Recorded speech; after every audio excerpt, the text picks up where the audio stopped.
Life एक journey है, लेकिन इस जर्नी के अंदर एक और भी प्रोफाउंड जर्नी छुपी है, द जर्नी विद इन। ये जर्नी है इन्फिनिट की तरफ, अपनी ट्रू नेचर को समझने की तरफ। ये जर्नी फिजिकल डिस्टेंस की नहीं है, ये तो अपने अंदर जाने की बात है। It's about shedding layers of conditioning और उस बाउंडलेस पोटेंशियल को डिस्कवर करने की जो हमारे अंदर है। The journey to the infinite एक पर्सनल पिलग्रिमेज है, यूनिक टू ईच सोल जो इससे शुरू करता है। इस बात पे पहला कदम अक्सर ऐसे लॉन्गिंग का एहसास होता है, एक ऐसा फीलिंग की लाइफ में कुछ तो और है जो दिखता है उससे कहीं ज्यादा। ये लॉन्गिंग स्पिरिचुअल अवेकनिंग का बीज है। ये सोल की विस्पर है जो हमें अर्ज करती है कि हम मटेरियल वर्ल्ड से परे देखें और अपने होने की डेप्थ को एक्सप्लोर करें। इस जर्नी को शुरू करने का डिसीजन एक सेक्रेड डिसीजन है, एक कमिटमेंट है सेल्फ डिस्कवरी और स्पिरिचुअल ग्रोथ के लिए। जैसे जैसे हम इस पॉसिबिलिटी के लिए खुद को ओपन करते हैं, हम दुनिया को नई नजरों से देखना शुरू कर देते हैं। मुंडेन चीजें वंडर से भर जाती हैं और लाइफ की चैलेंजेस ग्रोथ के अपॉर्चुनिटीज में बदल जाती हैं। The journey to the infinite हमेशा इजी नहीं होती, लेकिन ये हमेशा रिवॉर्डिंग होती है। It is a journey of self discovery, of love and of liberation. The journey inward शुरू होती है इंट्रोस्पेक्शन से, अपनी नजर को अंदर की तरफ घुमाने से। It is about becoming aware of our thoughts, our emotions, our patterns of behavior. Reflection के quiet moments में हम खुद को और clearly देखना शुरू कर देते हैं। हम अपनी strengths और weaknesses, अपनी joys और sorrows को बिना किसी judgment के observe करते हैं। ये self awareness हमारी spiritual growth के लिए बहुत important है। ये हमें उन areas of our lives को identify करने में मदद करती है जहां हम खुद को पीछे रोक रहे हैं। It helps us to see the ways in which our ego creates suffering. Introspection के थ्रू हम अपने माइंड की नेचर को समझना शुरू कर देते हैं। हम अपने ईगो की वॉइस और अपने ट्रू सेल्फ, सोल की विस्पर्स में फर्क करना सीखते हैं। ये एक ग्रेजुअल प्रोसेस है जिसके लिए पेशेंस और कंपैशन की जरूरत होती है। कई बार ऐसा होगा जब हम पुराने पैटर्न्स में वापस जाएंगे, जब दुनिया का शोर इनर वॉइस को दबा देगा। लेकिन इंट्रोस्पेक्शन के हर मोमेंट के साथ हम अपनी ट्रूथ के करीब पहुंचते हैं। हम पीस और क्लैरिटी का एहसास एक्सपीरियंस करना शुरू कर देते हैं जो खुद को डीपली समझने से मिलता है। ये सेल्फ नॉलेज, मीनिंग और पर्पस वाली लाइफ की फाउंडेशन है। जैसे जैसे हम अपनी इनर वर्ल्ड में डीप डेल्व करते हैं, हम खुद को उन लोगों से गाइडेंस सीखते हुए पाते हैं जो इस पाथ पर पहले चल चुके हैं। स्पिरिचुअल लिटरेचर जो जनरेशन से पास होती आई है, विजडम और इंस्पिरेशन का एक ट्रेजर चेस्ट है। ये टेक्स्ट्स मैप्स की तरह हैं जो हमें इनर जर्नी के टेरेन में गाइड करते हैं। The Bhagavad Gita, the Upanishads, the teachings of Buddha, the words of Rumi, Kabir और countless other mystics and sages, ये सब ह्यूमन एग्जिस्टेंस की यूनिवर्सल ट्रूथ्स के बारे में बात करते हैं। ये हमें कॉन्शियसनेस की nature, ego, the search for meaning and the path to liberation के इनसाइट्स देते हैं। ये टेक्स्ट्स डॉगमा नहीं हैं, बल्कि इन्विटेशंस हैं कि हम अपनी अंडरस्टैंडिंग को एक्सप्लोर करें।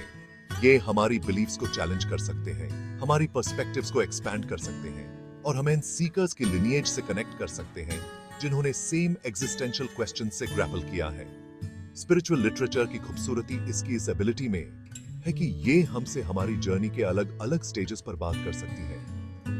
आज जो बात हमसे रेजोनेट करती है, कल उसका एक अलग मीनिंग हो सकता है। जैसे जैसे हम ग्रो और इवॉल्व करते हैं, वैसे वैसे इन एंशिएंट टीचिंग्स की हमारी अंडरस्टैंडिंग भी बदलती है।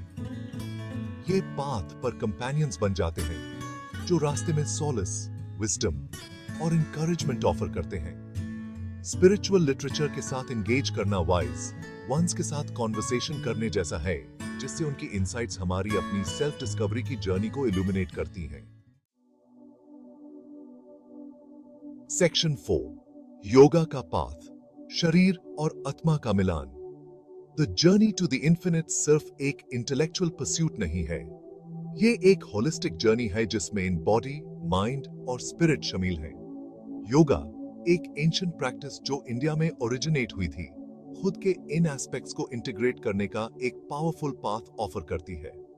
फिजिकल पोस्चर्स, ब्रेथ वर्क और मेडिटेशन के थ्रू योगा हमारे अंदर हार्मनी और बैलेंस का एहसास कल्टीवेट करती है।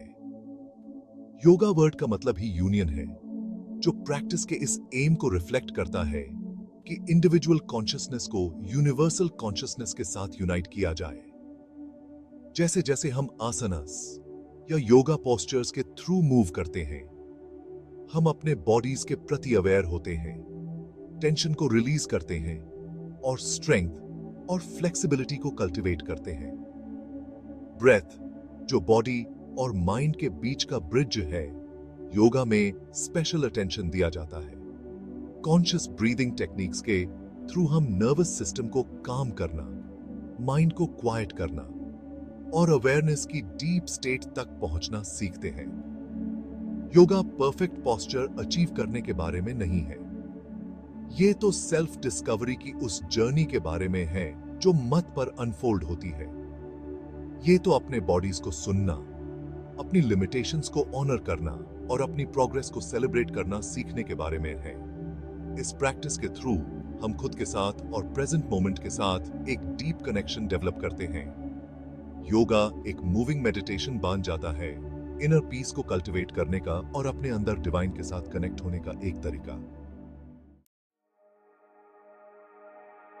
Section 5, meditation stillness speaks volumes.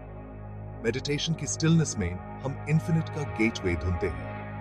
Meditation is the practice of quieting the mind, of letting go of thoughts and emotions, and simply being present with what is.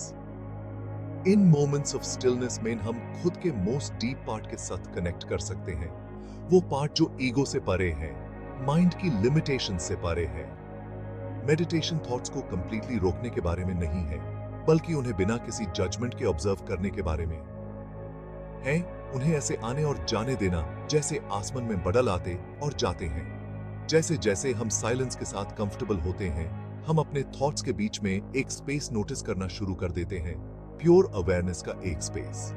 ये space हमेशा present होता है, लेकिन ये अक्सर माइंड की कांस्टेंट चैटर से ढका रहता है। रेगुलर मेडिटेशन प्रैक्टिस के थ्रू हम इस स्पेस को इजीली एक्सेस करना सीखते हैं, प्रेजेंट मोमेंट में ड्वेल करना सीखते हैं, पास्ट की एंजाइटीज और फ्यूचर की वरीज से फ्री होकर। मेडिटेशन के लिए काउंटलेस टेक्निक्स हैं, हर एक का अपना यूनिक अप्रोच है। कुछ में ब्रेथ पर फोकस करना होता है, कुछ में मंत्रा पर या विजुअलाइजेशन पर। सबसे इंपॉर्टेंट चीज ये है कि आपको एक ऐसी प्रैक्टिस मिल जाए जो आपसे रेजनेट करे और आप उसे पेशेंस और कंसिस्टेंसी के साथ अप्रोच करें। मेडिटेशन के बेनिफिट्स बहुत हैं, रिड्यूस्ड स्ट्रेस एंड एंजाइटी से लेकर इंक्रीज्ड फोकस, इमोशनल रेगुलेशन और एक ग्रेटर सेंस ऑफ वेलबीइंग तक। लेकिन शायद मेडिटेशन का सबसे प्रोफाउंड बेनिफिट वो पीस और कनेक्शन का एहसास है जो ये कल्टीवेट करता है। स्टिलनेस में ही हम अपने होने की बाउंडलेस नेचर को डिस्कवर करते हैं।